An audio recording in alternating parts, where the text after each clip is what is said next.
사도신경으로 우리의 신앙을 고백하겠습니다. 전능하사 천지를 만드신 하나님 아버지를 내가 믿사오며 그 외아들 우리 주 예수 그리스도를 믿사오니 이는 성령으로 잉태하사 동정녀 마리아에게 나시고 본디오 빌라도에게 고난을 받으사 십자가에 못 박혀 죽으시고 장사한 지 사흘 만에 죽은 자 가운데서 다시 살아나시며 하늘에 오르사 전능하신 하나님 우편에 앉아 계시다가 저리로서 산자와 죽은 자를 심판하러 오시리라. 성령을 믿사오며 거룩한 공예와 성도가 서로 교통하는 것과 죄를 사하여 주시는 것과 몸이 다시 사는 것과 영원히 사는 것을 믿사옵나이다. 아멘. 찬송가 540장 주의 음성을 내가 들으니 찬양하겠습니다. 찬송가 540장 주의 음성을 내가 들으니 사랑한단 말일세 믿는 마음으로 주께 가오니 나를 영접하소서.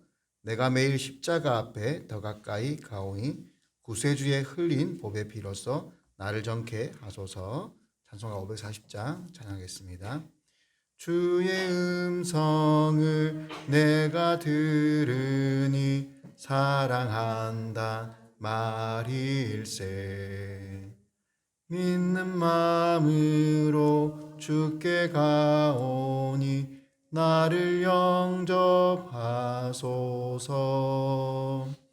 내가 매일 십자가 앞에 더 가까이 가오니 구세주의 흘린 보배 피로써 나를 정케 하소서.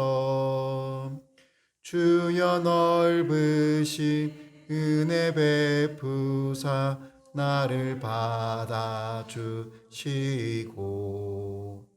나의 품은 뜻 주의 뜻같이 되게 하여 주소서. 내가 매일 십자가 앞에 더 가까이 가오니 구세주의 흘린 보배 피로써 나를 정케 하소서. 주여 보좌로 나아갈 때에 어찌하니 기쁠까. 주의 얼굴 항상 배우니 더욱 친근합니다. 내가 매일 십자가 앞에 더 가까이 가오니 구세주의 흘린 보배 피로써 나를 정케 하소서. 우리 구주의 넓은 사랑을 증량할 자 없으며 주가 주시는 참된 기쁨도 헤아릴 수 없도다. 내가 매일 십자가 앞에 더 가까이 가오니 구세주의 흘린 보배 피로써 나를 정케 하소서. 아멘. 오늘 함께 보실 말씀은 구약성경 에스겔서 1장 말씀입니다. 구약성경 1151페이지 정도에 나와 있습니다. 구약성경 에스겔서 1장 1절부터 14절까지 말씀 함께 교독으로 보도록 하겠습니다. 에스겔 1장 1절부터 14절까지 말씀 보도록 하겠습니다. 30째 해 넷째 달 초닷새에 내가 그발 강가 사로잡힌 자 중에 있을 때 하늘이 열리며 하나님의 모습이 내게 보이니 긴 왕이 사로잡힌 지 5년 그달 초닷새라. 갈대아 땅 그발 강가에서 여호와의 말씀이 부시의 아들 제사장 나 에스겔에게 특별히 임하고 여호와의 권능이 내 위에 있으니라. 내가 보니 북쪽에서부터 풍과 불이 번쩍번쩍하여 빛이 사방에 비치며 그 불 가운데 단새 같은 것이 나타나 보이고 그 속에서 내 생물의 형상이 나타나는데 그들의 모양이 이러하니 그들에게 사람의 형상이 있더라. 그들에게 각각 내 얼굴과 내 날개가 있고 그들의 다리는 곧은 다리요 그들의 발바닥은 송아지 발바닥 같고 광냉 구리같이 빛나며 그 사방 날개 밑에는 각각 사람의 손이 있더라. 그네 생물의 얼굴과 날개가 이러하니 날개는 다 서로 연하였으며 갈 때에는 돌이키지 아니하고 일제히 앞으로 곧게 행하며 그 얼굴들의 모양은 넷의 앞은 사람의 얼굴이요 넷의 오른쪽은 사자의 얼굴이요 넷의 왼쪽은 소의 얼굴이요 넷의 뒤는 독수리의 얼굴이니 그 얼굴은 그러하며 그 날개는 들어 펴서 각기 둘씩 서로 연하였고 또 둘은 몸을 가렸으며 등이 어떤 쪽으로 가면 그 생도 그대로 가되 돌이키지 아니하고 일제히 앞으로 곧게 행하며 또 생물들의 모양은 타는 숯불과 횃불 모양 같은데 그 불이 그 생물 사이에서 오르락 내리락 하며 그 불은 광채가 있고 그 가운데에서는 번개가 나며 그 생물들은 번개 모양 같이 왕래하더라. 아멘. 남유다는 바벨론에게 총 3번의 공격을 받고 멸망했습니다.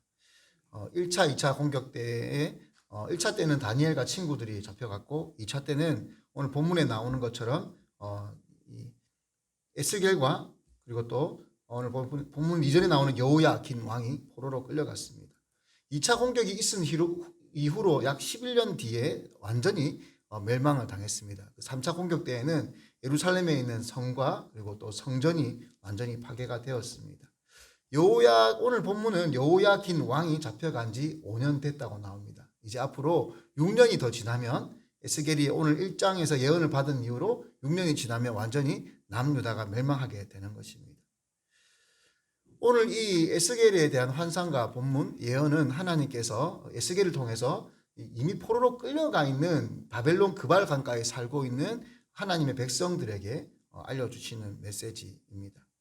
에스겔서의 주된 내용은 이사야서, 예레미야와 비슷하게 예루살렘의 멸망에 대해서 거의 대부분 경고하고 있는 내용을 담고 있습니다. 여기서 한 가지 질문을 가질 수가 있습니다. 왜 하나님께서는 이미 벌써 포로로 끌려가 있는 그들에게 예루살렘이 멸망할 거라고 말씀을 하시는가 아닙니다. 그들은 이미 바벨론으로 끌려가 있고 벌을 받고 있는 중입니다. 그럼 그들에게 굳이 예루살렘이 멸망할 거라고 수없이 반복하며 또 반복해서 말씀하시는 이유가 무엇일까요? 아이를 키우면서 때로는 아이들이 무언가 잘못을 해서 매를 맞거나 혼을 내고 벌을 세우는 경우가 있습니다. 이렇게 아이들을 벌을 세우다 보면은 아이들이 보이는 태도가 두 가지 반응을 보이더라고요. 정말 잘못했다는 표정을 가지고는 이렇게 부모와 눈을 맞추지 못하고 고개를 푹 숙이고 벌을 쓸 때가 있고요. 또 어떤 경우에는 입술이 툭 튀어나와 가지고 이렇게 눈을 부라리고 있을 때가 있죠. 오늘 본문에 하나님께서 이미 포로로 끌려가 있는 예루살렘 사람들에게 그 유다인들에게 다시 한번 계속해서 경고의 말씀을 하는 이유는 바로 두 번째 아이들의 모습 때문입니다. 아직 예루살렘 성전이 제가 파괴됐다고 했습니까? 파괴되지 않았다고 했습니까? 아직은 완전히 파괴되지 않았습니다. 이 백성들은요, 아직까지 헛된 희망을 가지고 있습니다. 어떤 희망이요? 거짓 선지자들이 하는 그런 말들입니다. 예루살렘은 아직 건재하다. 아직까지 유다는 망하지 않는다. 바벨론이 망할 것이다. 그렇게 거짓말하는 거짓 선지자들의 말을 들으며 자신들이 다시 고국으로 돌아갈 것이라는 헛된 희망과 잘못된 생각을 그들이 가지고 있었다는 것입니다. 그래서 하나님께서는 그들에게 에스겔을 통해서 여러 가지 환상 가운데 하나님의 말씀과 뜻을 알려주십니다. 하나님께서 에스겔에게 나타나셔서 백성들에게 예언하게 하시는 이유가 무엇인가요? 하나님께서 아직도 그들을 아끼고 사랑하신다는 것입니다. 하나님이 그들을 치셨지만 하나님께서 그들이 제대로 된 반성과 회개를 하고 벌을 받기 원하시는 거예요. 단지 하나님이 그들을 때리는 데 목적이 있는 것이 아니라 그들을 바른 마음을 가지게 하는 것. 그들이 껍데기로만 하나님께 혼나는 것이 아니라 마음으로 제대로 된 회개를 하고 그리고 그 반성의 기간을 끝내고 돌아오기를 원하시는 것입니다. 하나님이 나타나시는 그 하나님의 임재 자체가, 하나님이 예언을 주는 그 자체가 하나님의 사랑임을 증명하고 있습니다. 에스겔 선지자는 환상의 선지자라는 별명을 가지고 있습니다. 에스겔서에서는 수많은 환상이 나타나죠. 아주 유명한 환상들이 많이 있는데 그 가운데 마른 뼈 환상이라든지 성전에서 물이 흘러나오는 환상이라든지 그 모든 환상들은 결국 하나님의 백성들을 통해서 하나님이 회복시킬 것이다, 하나님께서 그들을 사용하실 것이다 라는 것을 보여주고 있습니다. 오늘 보면 1장에서는 하나님의 보좌에 대한 형상의 모습을 얘기하고 있습니다. 하나님의 보좌와 그 아래에 있는 네 생명체에 대한 이야기를 담고 있는데요. 우리가 최근에 배우고 있는 그 종말론에서 하나님의 보좌, 요한계시록 4장에 나오는 내용과 굉장히 흡사한 내용을 보여주고 있습니다. 오늘 본문에 보면 네 생명체에 대한 얘기가 나오는데요. 하나님께서 그발 강가에 있는 에스겔을 찾아오시고는 그에게 환상을 보여주셨다고 1절부터 3절에 나오고, 그리고 4절부터는 하나님의 보좌에 대한 이야기, 그리고 네 생명체에 대한 얘기가 나옵니다. 이 네 생명체에게는 각자 4개의 얼굴을 가지고 있었습니다. 그리고 날개가 4개씩 있었습니다. 이 네 생명체는 이 네 얼굴이 10절에 보면요, 사람의 얼굴, 그리고 사자의 얼굴, 그리고 소의 얼굴, 독수리의 얼굴을 하고 있다는데, 요한계시록에 나오는 그 천사들의 모습과 똑같은 모습을 가지고 있죠. 그리고 날개가 4개가 있는데 2개로는 날개를 날고요, 2개로는 자신의 몸을 가리고 있습니다. 그리고 이 네 생명체는 하나님의 보좌 아래쪽에 있으면서 하나님이 가시는 곳을 항상 동행하며 따라갑니다. 이 천사들의 모습과 이스라엘 백성들의 모습을 한번 비교해 보십시오. 어떻습니까? 이 천사들, 이 네 생명체는 하나님이 창조하신 모든 피조물들의 대표임을 상징하고 있습니다. 모든 피조물들에 대해서 대표임을 뜻하고 있습니다. 피조물의 모습은 이래야 됩니다. 하나님이 가는 곳에 함께 동행해야 됩니다. 하나님이 멈추라는 곳에 멈춰야 됩니다. 하나님의 뜻이 아니면 멈추고 하나님의 뜻이면 가야 됩니다. 그런데 이스라엘 백성들은 어떠했습니까? 자기들이 원하는 대로 했습니다. 자기가 가고 싶으면 가고 멈추고 싶으면 멈춥니다. 하나님이 왕이신데, 하나님이 창조주이신데 자기 멋대로 행동하는 것입니다.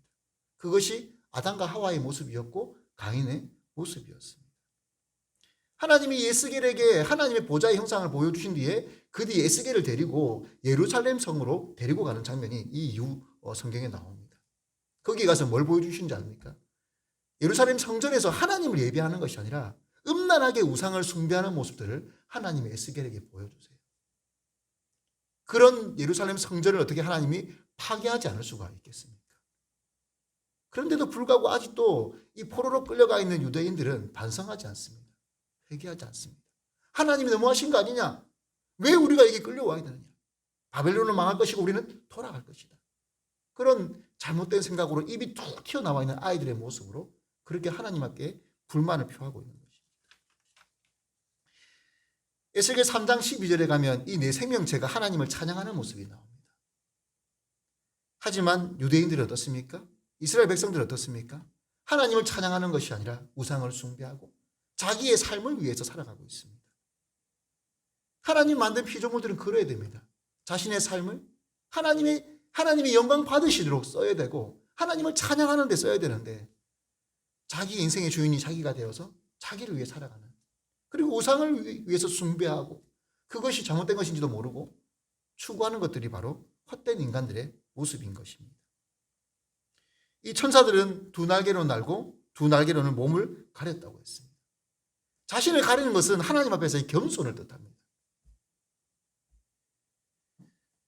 그런데 이스라엘 백성들 어떻습니까? 에스겔 2장에 넘어가면 하나님이 그들을 이렇게 표현하십니다. 얼굴이 뻣뻣하고 마음이 굳은 자니라. 패역한 족속이다. 에스겔 2장에서만 패역한 족속이라는 단어를 4번이나 쓰십니다. 그들이 얼마나 얼굴이 굳고 이마가 굳은 백성인지 교만했던지 하나님께서 그들에게 말씀을 선포할 에스겔에게 내가 너의 얼굴을 내가 다이아몬드처럼 금강석처럼 만들어줄 테니까 그들이 듣든지 아니 듣든지 가서 선포해라. 그렇게 말씀을 하십니다. 이런 이스라엘의 모습을 보면 하나님께서 어떻게 벌하지 않을 수가 있겠습니까? 그럼에도 불구하고 하나님이 이렇게 그들에게 계속해서 경고하는 이유가 무엇입니까? 아까 말씀드린 것처럼 그들을 아직도 사랑하기 때문입니다. 이것이 하나님의 은혜이며 하나님의 사랑입니다. 하나님은 그들을 더 때리고 싶어서 경고를 하시는 것이 아니라 그들을 그만 때리고 싶어서 경고하시는 거예요. 왜 부모가 입이 튀어나온 자녀에게 또다시 혼을 낼까요? 그 자녀를 사랑하기 때문이죠. 하나님의 사랑이 그처럼 위대하고 크십니다. 때리는 하나님의 마음이 얼마나 아프실까요? 오늘 이 말씀을 통해서 우리의 모습을 돌아보기를 바랍니다. 혹여 나의 모습 가운데 이미 포로로 끌려가 있는 이 유대인들의 그런 모습은 있지 않는지, 하나님께서 합당하게 내 삶에 나에게 역사하시는데 하나님 하시는 일에 대해서 불평을 하지는 않는지, 교만하지는 않는지, 또 하나님을 경배하고 찬양하는 것이 아니라 헛된 것들을 우리가 추구하며 따라가지는 않는지, 우리가 교만하지는 않는지, 우리의 목이 뻣뻣하여서 하나님의 뜻을 거부하지 않는지, 그렇게 우리의 모습을 돌아보고 하나님이 기뻐하는 백성으로 살아갈 수 있는 귀한 주님의 자녀 되시기를 축복합니다. 그런 저와 여러분 되어지기를 축복합니다. 기도하겠습니다. 하나님, 그렇습니다. 우리는 늘 죄를 가까이 하고 또 잘못을 저지르면서도 그것을 깨닫지 못할 때가 많이 있습니다. 하나님의 마음을 또 아프게 하고 또 아프게 하는 그런 모습들이 얼마나 많이 있습니까? 주여, 그런 우리들을 불쌍히 여겨주시옵고 성령으로 우리를 덧입혀 주셔서 육의 모습으로 살아가는 것이 아니라 성령의 메인바 되어서 영의 사람으로 살아갈 수 있도록 붙들어 주시옵소서. 오늘 말씀해 보니 하나님의 보좌 아래 하나님의 가시는 곳을 동행하는 천사들의 모습이 나옵니다. 하나님이 가시면 가고 멈추라면 멈추는, 하나님께 순종하는 그들의 모습을 봅니다. 또 하나님을 찬양하며 하나님을 찬양하기 위해 살아가는 그들의 모습을 봅니다. 또 하나님 앞에서 겸손을 보이는 천사들의 모습을 봅니다. 하나님, 우리의 모습이 그러한 모습 되어지기를 원합니다. 거룩한 백성, 하나님께서 택하신 왕같은 제사장들이 되어서 아름다운 덕을 선포하며 살아갈 수 있는 귀한 주님의 자녀들로 삼아주시옵고, 이런 우리를 통하여서 이 마지막 시대 가운데 많은 사람들에게 하나님 영광을 드러낼 수 있는 귀한 교회, 귀한 성도로 세워 주옵소서. 오늘 이 한날이 그러한 귀한 하루 되게 도와주시옵고, 또 주변의 많은 사람들에게 하나님의 이름을 높여드리는 귀한 하루 되도록 붙들어 주옵소서. 예수님의 이름으로 기도드립니다. 아멘.